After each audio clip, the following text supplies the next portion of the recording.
Welcome to Massachusetts College of Pharmacy and Health Sciences podcast, The Secret to Living to 200. My name is Jennifer Persons, and I'm your host. In each episode of this series, we will explore different aspects of health and the factors that allow us to live longer, healthier lives with the help of a thought leader from the university. This year, MCPHS is celebrating its 200th birthday, and what better way to kick off our bicentennial celebrations than with a podcast about longevity and well-being.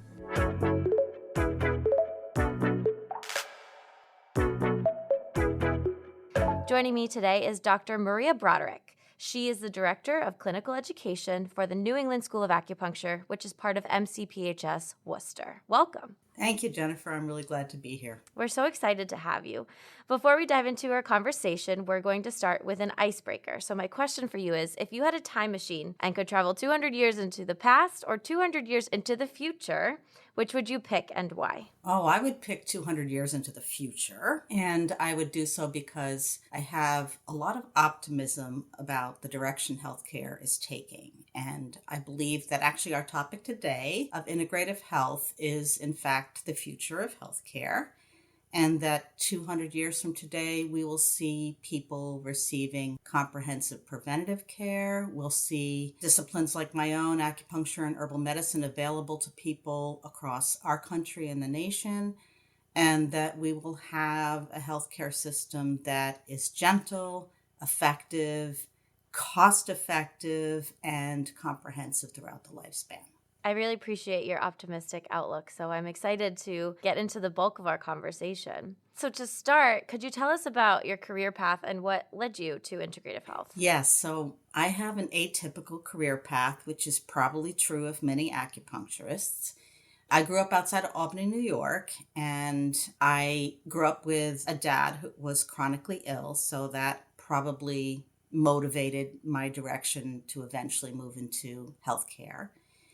I went to college and I had the coincidental experience of having a professor who was translating the ancient Sanskrit around a text called the Healing Buddha. So after I took that particular course and studied anthropology, I took a very odd turn in my career, quote unquote. I'm not even sure if you can call this my career. I went to clown college at the Ringling Brothers and Barnum and Bailey Clown College in Florida. Wow. And then I actually joined a circus, the Big Apple Circus in New York City. Wow. And I had a number of roles there. And I traveled with the circus for a few years. I would say that was my adventure of my youth. And then I had a real curiosity about how people develop, how children develop, and I actually helped start a school at the circus for kids of the performers. So that led me eventually to graduate studies in education. So long before I studied Chinese medicine, I earned a doctorate in education. And as I went through my doctoral studies, my focus in my doctorate was a field called human development and psychology.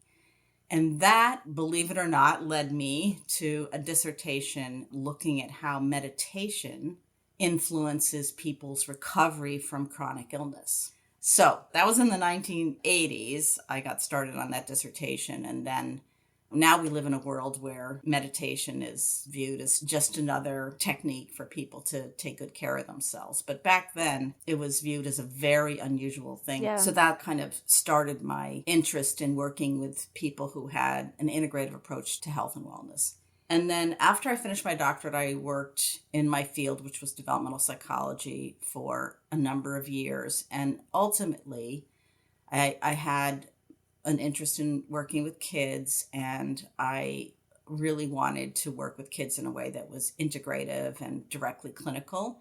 And that led me to NISA. So I actually went to my acupuncture program in my mid-40s. I had 2 kids in the household Wow. at the time, was working, and I pursued training then in acupuncture and Chinese herbal medicine.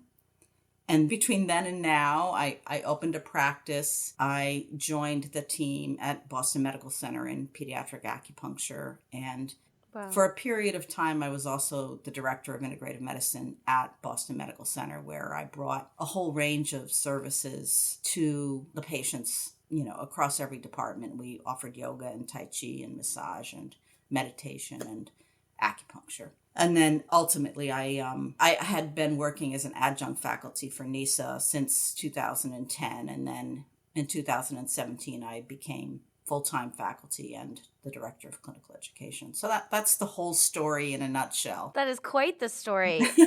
I think it's amazing that you have tested out so many different career paths, and we say it, but until you can see examples like this, it's hard, or I don't know if you find it's hard to tell students that it's okay if you don't know exactly where your life is going to end up, because it sounds like over the course of trial and error and finding what really spoke to you, you found where you're really supposed to be. Yes. And it's also the case that everything I had done before ultimately contributed to what I do now and helped me cultivate a set of skills that I had no idea would be pertinent to the role I have now. Feels like a full circle moment. As you mentioned, you grew up with somebody who was dealing with chronic pain.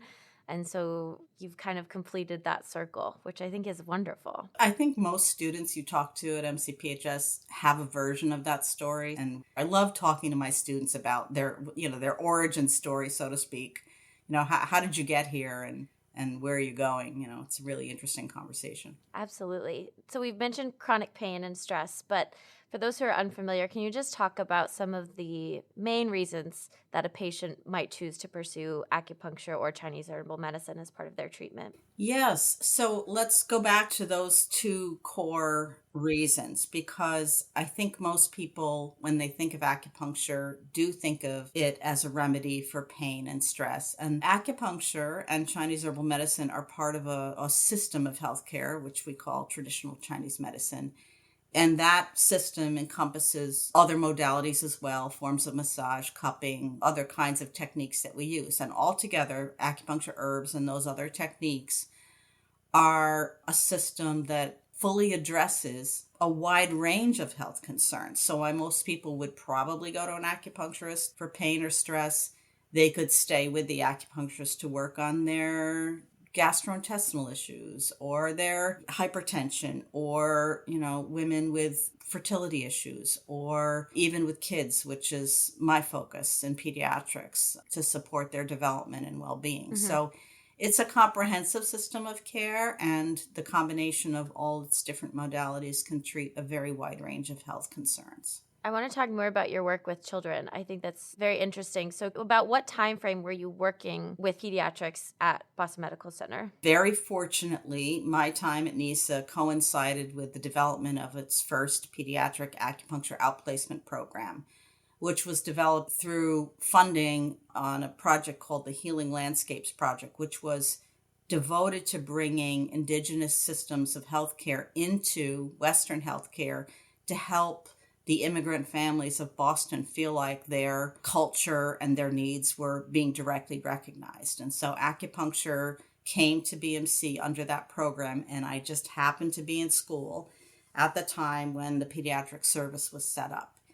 In 2010, I took over the precepting of that service. And at the time, when I started, we were seeing kids inpatient and we were seeing teens on an outpatient basis. And then a few years ago, a hematologist oncologist joined BMC to work with children with sickle cell disease, and she started the pediatric pain service. And our acupuncture team joined that service, and we now work in a highly integrative way together. We're all there as a team on the same day. And kids with chronic pain, many of them do have sickle cell disease, but we also get referrals from across the healthcare system for children with different reasons that they have chronic pain. So we're all there together, and we collectively provide care to the kids. And our students get trained by coming and working for a semester with the kids in the program. Wow. You mentioned how meditation, when you were first learning about it and really studying it, wasn't really widely accepted. Did you have any similar experiences with children, or was it that their culture allowed them to remain open to this approach to treating their pain? Well, this is a really interesting feature of this clinic, is that the children and the families are introduced to the model of care. They didn't necessarily pursue this pain clinic so they could potentially receive acupuncture. That isn't their goal. Their goal is to have their child's pain treated. So sometimes, they're quite surprised to hear about acupuncture, and sometimes naturally children are reluctant to meet with our team and explore what we can do for them.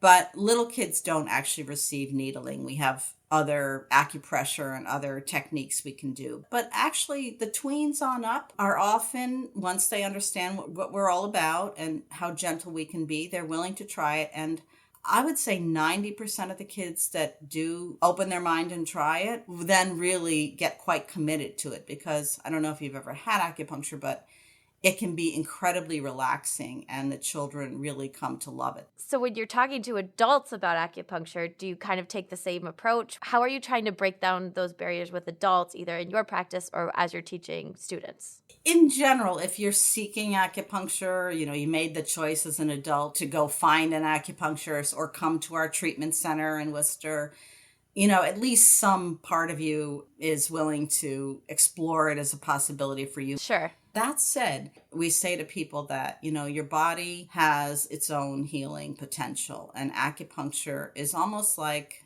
I know this sounds a little strange because we're talking about putting needles in, but it's kind of like giving the body a set of instructions. Like each of the points basically says to the body, turn on this, natural painkiller that you have in your system. Turn on this natural healing process that you have in your system to reduce your inflammation. Turn on this to help your digestion.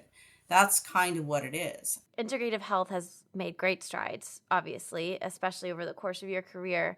What do you think it will take to get more programs like the one you were working in with children? Well, this is really interesting because, when I started, meditation was viewed as a very odd thing. Yeah. And now really people don't even think twice about it. Or take yoga as an example outside of my field. But, when I was growing up, yoga was truly viewed as a very exotic, very honestly weird kind of undertaking. Anybody who practiced yoga was on the fringe of society. Now yoga is so pervasive and everybody practices yoga. Acupuncture has similarly come quite a long way on its own journey in the West. And it is the case now, and this might surprise listeners, that acupuncture is offered by every major academic medical center in Boston. So it's taken greater hold than you might imagine. And I think it's that kind of combination of people just becoming exposed and getting used to the idea and hearing about other people they know who have good experiences,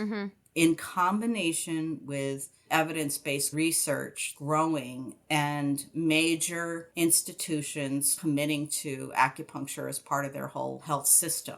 That's fascinating. So since it's in such major hospitals and organizations, what is the sense of the buy-in from other kinds of providers? It's interesting because integrative health as a field, which includes, of course, Chinese medicine, yoga, meditation, Tai Chi, Sure, is now being introduced to medical students. There are quite a number of medical schools that have courses in integrative health, and there is, as I mentioned, a lot of research across all those particular modalities. So I think it starts with education of healthcare providers. If you encounter the concept of integrative health when you're a medical student, and your professors are teaching you about it, and you're reading the research, and then you rotate through, a particular training experience where you're exposed to those types of services, you're more likely to view it as part of contemporary medicine. You mentioned that integrative health you believe is the future of care. So how much longer do you expect it will take to make integrative health an equal and active player across the system? What's really interesting is if you talk to physicians, nurses, healthcare providers who were trained in the biomedical system, who are interested in integrative health, there's a whole movement now to change the language again. So we've been on a journey. Okay. When I started out, all this was called alternative health. And, there was a lot of pushback by Western clinicians.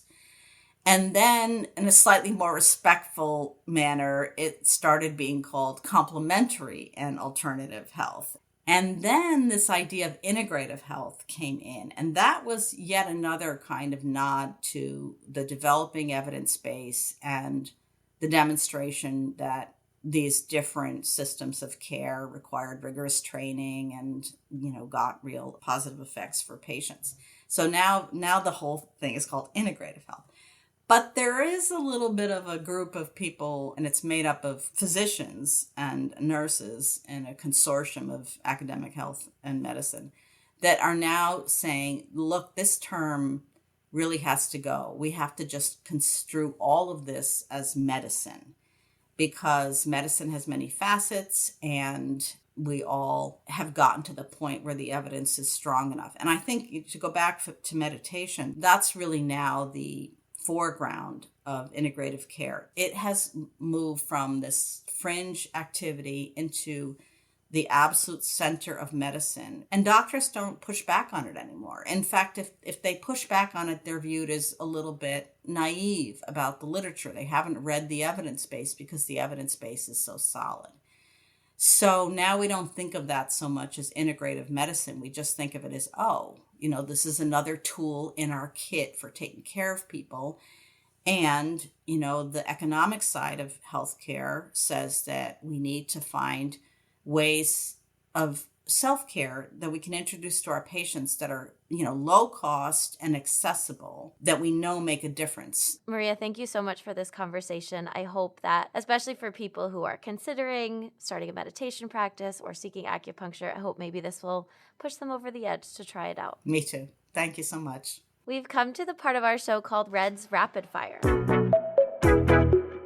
I'm going to ask you a short series of questions, and the goal is to answer them as quickly as possible. Are you ready? Yes. Are you an early riser or a night owl? Night owl. Sweet or savory? Savory. What is another language you wish you could speak? Chinese. What is your favorite book? The Healing Buddha, the book that started me on this journey. Do you think the glass is half empty or half full? Half full. What is something you wish was illegal? Disrespect. What are 3 things you would bring with you to a deserted island? My pack of needles, my children, and gallons of fresh water. Which decade of your life has been your favorite? Oh my gosh. This one. Do you have any hidden talents? Well, I can juggle. That's part of my clown college training, so yes. And my last question is, what's one piece of advice you would give your younger self? I would tell my younger self to let the experience of, where my life takes me unfold and not to be concerned about where I'll end up. Wonderful. Thanks again, Maria. And thank you for listening to this episode of The Secret to Living to 200. We hope you'll join us next time. And as always, stay curious, Cardinals.